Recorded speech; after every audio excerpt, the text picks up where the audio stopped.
So, if you're interested in one of these little flow-through heaters they sell for, let's see if we can get the focus to work. Focus. Interested in one of these flow-through heaters they sell for about 200 bucks. This is a Brazilian company that uses some German technology for the flow sensor, and it uses the units made in China. I've heard they have very good support. And this is a copper core unit. So if you buy the really cheap units for like 110 bucks, they're just not built as well. But there's one little defect I had with mine that's easily fixable. That may have been done with the flexion of the metal and stuff. It's a fairly light unit. So as you can see, I've used PEX to install the in and out, and then they got a gas line with a 2-stage regulator and a tank, a 30-pound tank below there. But you take a butter knife and you slightly push down on this metal and get behind it and get down to the shaft and twist, and it will pull these off. They'll slide off. Ugh. They will slide off. There we go. It's easier to do it with a knife and wedge it. There we go. So what the documentation wasn't really clear. So this adjusts the flame height.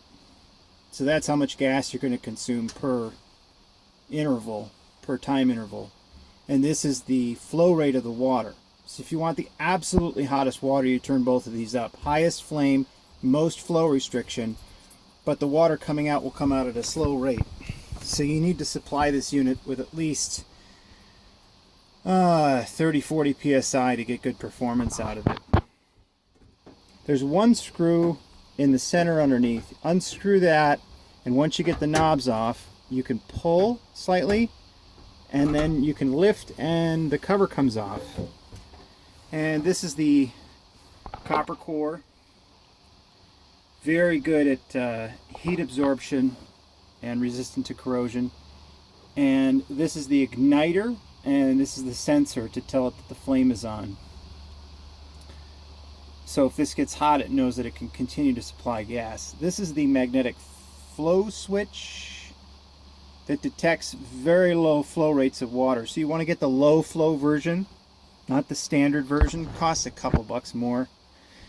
When you pull off the cover and you're lifting it towards you, and you lift it up and then you take the top down, this will be connected to a light on the front. So don't just yank the cover off. You'll have to squeeze this here to disconnect that, otherwise you'll break that wire. So this is your hot outflow, this is your cold inlet, this is the flow restrictor valve, and this is the flame control. So there's a lot of warranty paint on here, so you don't want to adjust any of the stuff that has warranty paint on it. You don't want to take this cover off because there's warranty paint on there.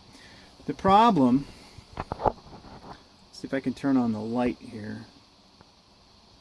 So the problem is, so we can show you right there, right back in here is where the igniter is, my finger is, and there's a little tab of metal that extends up. So that's your ground plane, and here's your igniter. Now you can see it. On mine, I noticed that this assembly was ever so slightly bent this way. So all I did was I just grabbed this whole assembly and just tweaked it in, and it closed the gap a little bit between the igniter probe and the ground, and then it worked consistently. Otherwise, what I'd have happen is I'd turn the unit on, especially when it was cold.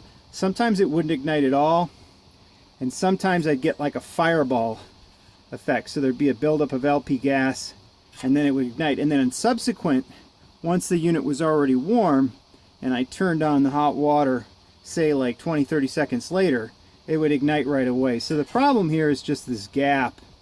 And if you can make it a little bit closer by taking this entire unit and just pushing the top of it in gently and bending the back of it out so that it makes a closer gap within the proper tolerance, then you'll find that your ignitions will work much better. Other than that, I haven't had any problem with this unit at all. I highly recommend it. It runs around $200 online, and like I said, no complaints. Good unit, solid.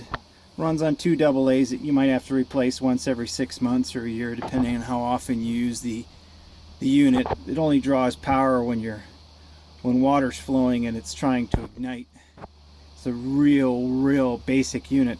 All you need to do is supply it with cold, hot water return, and gas with a regulator, and you're good to go.